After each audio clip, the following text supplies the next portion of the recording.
അമ്മയുടെ പ്രതിനിധി അൻസിക സംസാരിക്കും.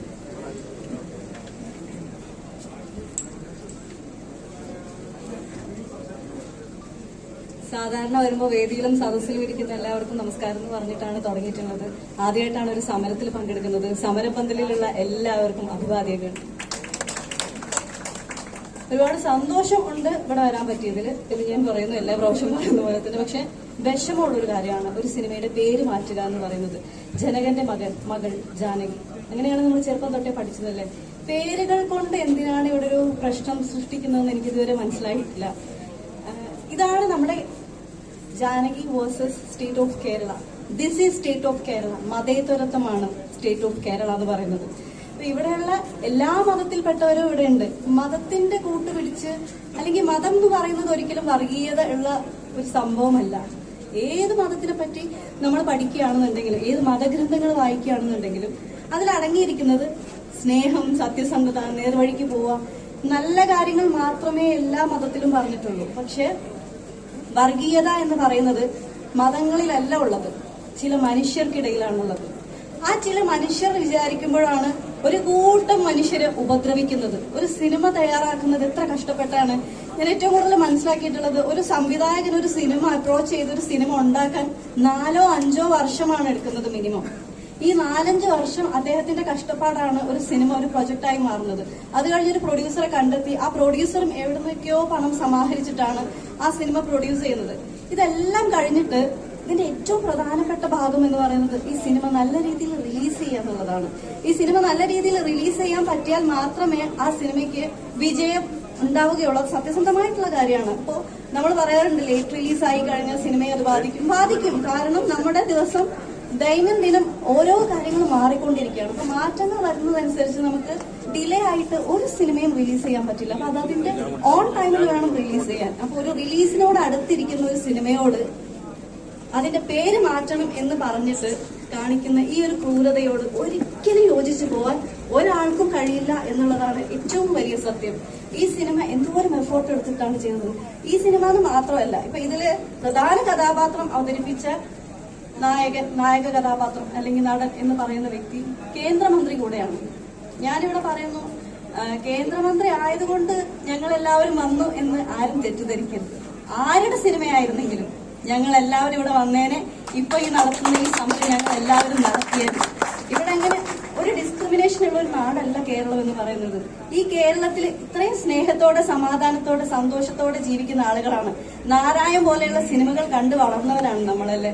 ഇങ്ങനെയുള്ള സിനിമകളാണ് ഇപ്പോഴും നമ്മുടെ മനസ്സിലുള്ളത്. അങ്ങനെയുള്ള സിനിമകൾ ഇനിയും വരണം. നമ്മുടെ സൊസൈറ്റിക്ക് ഒരുപാട് ഉന്നമനം വന്നതും സിനിമകളിലൂടെ തന്നെയാണ്. അപ്പൊ അതുകൊണ്ട് ഒരു സിനിമയുടെ പേര് മാറ്റിയത് കൊണ്ട് എന്തെങ്കിലും നേടാമെന്ന് ആരെങ്കിലും കരുതിയിട്ടുണ്ടെങ്കിൽ ഒരിക്കലും നേടാൻ സാധിക്കില്ല എന്നുള്ളതാണ് ഏറ്റവും വലിയ കാര്യം, പ്രത്യേകിച്ച് സ്റ്റേറ്റ് ഓഫ് കേരളയിൽ. എനിക്ക് ഇത്രേ പറയാനുള്ളൂ. നമ്മൾ ഒരിക്കലും ഈ ഒരു സമരത്തിൽ നിന്ന് പിന്മാറുകയില്ല. ജാനകി എന്നുള്ള പേരിൽ തന്നെ Janaki versus state of Kerala ഇവിടെ റിലീസ് ചെയ്യും, നമ്മൾ കാണും.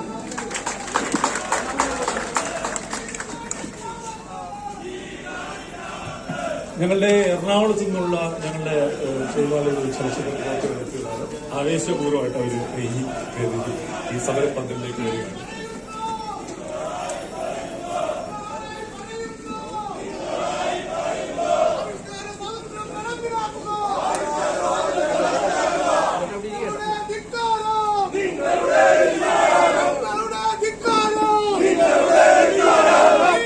ജിന്ദാബാദ്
സിരകളെ ത്രസിപ്പിക്കുന്ന ആവേശമായിട്ടാണ് നമ്മളുടെ എറണാകുളത്തെ സഹപ്രവർത്തകർ എത്തിയിരിക്കുന്നത്.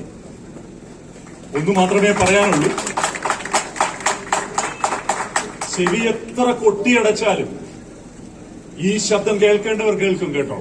കണ്ണെത്ര മുറുക്കി അടക്കി പിടിച്ചാലും ഈ കാഴ്ച കാണേണ്ടവർ കാണും. ഇത് ഒരു തുടക്കം മാത്രം.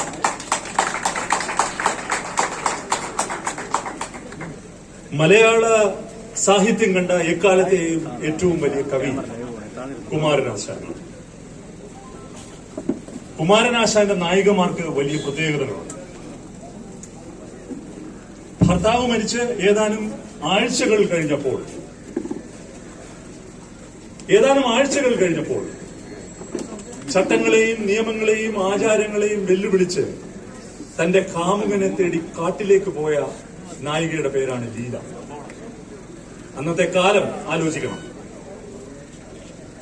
ഇങ്ങനെയുള്ളവളെയാണോ ആശാൻ നായികയാക്കുന്നതെന്ന് അദ്ദേഹത്തിന്റെ സമകാലീനനായ വലിയൊരു കവി വള്ളത്തോട് ചോദിച്ചു. ആശാൻ നെഞ്ചു വിരിച്ചു എന്ന് പറഞ്ഞു, അതെ, എന്റെ നായിക ലീലയാണ്. അതുപോലെ തന്നെ തന്നെ പരിത്യജിച്ച കാമുകനെ തേടി കാട്ടിലേക്ക് പോയവളാണ് നളിനി. ലഹളയിൽ എല്ലാം നഷ്ടപ്പെട്ടപ്പോൾ തന്റെ കൊട്ടാര സദൃശ്യമായ ഇല്ലം വിട്ടിറങ്ങിയ നമ്പൂരി സ്ത്രീയാണ് സാവിത്രി. അവൾ വിവാഹം കഴിച്ചത് ചെറുമനായ ഒരു ചെറുമനെയാണ്, ഒരു ചാത്തനെയാണ് കല്യാണം കഴിച്ചത്. ഏറ്റവും പ്രധാനപ്പെട്ട നായിക ചണ്ടാലഭിക്ഷുകി